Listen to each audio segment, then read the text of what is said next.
वित्त मंत्री निर्मला सीतारमण 1 फरवरी को संसद में अंतरिम बजट पेश करने वाली हैं। ये बजट 1 फरवरी 2024 को देश की नई संसद में पेश किया जाएगा।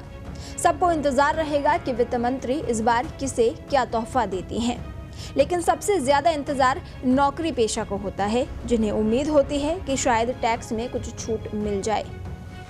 हालांकि इस बार की स्थितियां अलग हैं। चुनाव का साल है, अंतरिम बजट होगा। ऐसे में वित्त मंत्री की भी नजर कुछ खास वर्ग पर ही रहेगी।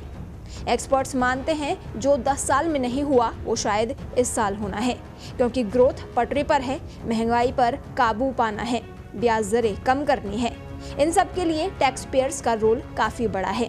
कंजम्पशन को बढ़ावा देना है तो टैक्स पेयर्स को खुश करना ही होगा। स्टैंडर्ड डिडक्शन की जो लिमिट है वो बढ़ाई जा सकती है। सूत्रों की माने तो सरकार टैक्स पेयर्स को राहत देते हुए स्टैंडर्ड डिडक्शन की लिमिट को बढ़ा सकती है।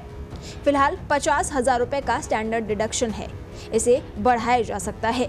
फाइनेंस एक्सपर्ट्स भी मानते हैं कि इसे बढ़ाकर 1 लाख रुपए करना चाहिए।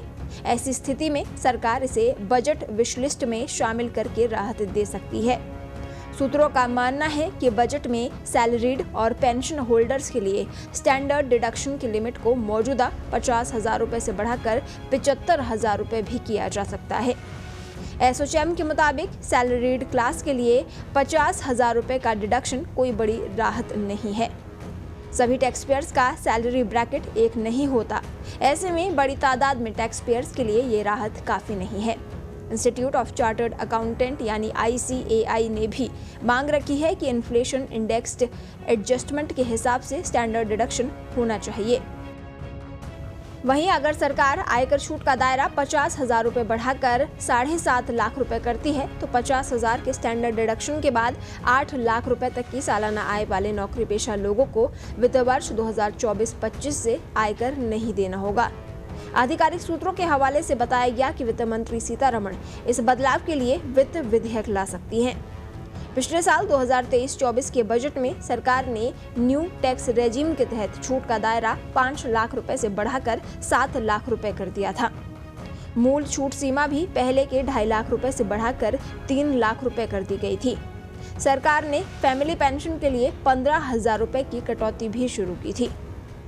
आपको बता दें, बुधवार को रायसीना हिल्स पर नॉर्थ ब्लॉक के वित्त मंत्रालय में आयोजित हलवा सेरेमनी के बाद से ही अंतरिम बजट की कवायद तेज हो गई। हर साल बजट पेश होने से पहले वित्त मंत्रालय में हलवा सेरेमनी के आयोजन की परंपरा है। इसमें वित्त मंत्री, राज्य मंत्री के साथ कई बड़े अधिकारी मौजूद रहते हैं। इस सेरेमनी में वित्त मंत्री निर्मला सीतारमण ने अपने हाथों से हलवा निकालकर वहां मौजूद लोगों को दिया। पिछले कई सालों की तरह इस साल भी पेपरलेस बजट पेश किया जाएगा। ब्यूरो रिपोर्ट, पत्रिका टीवी।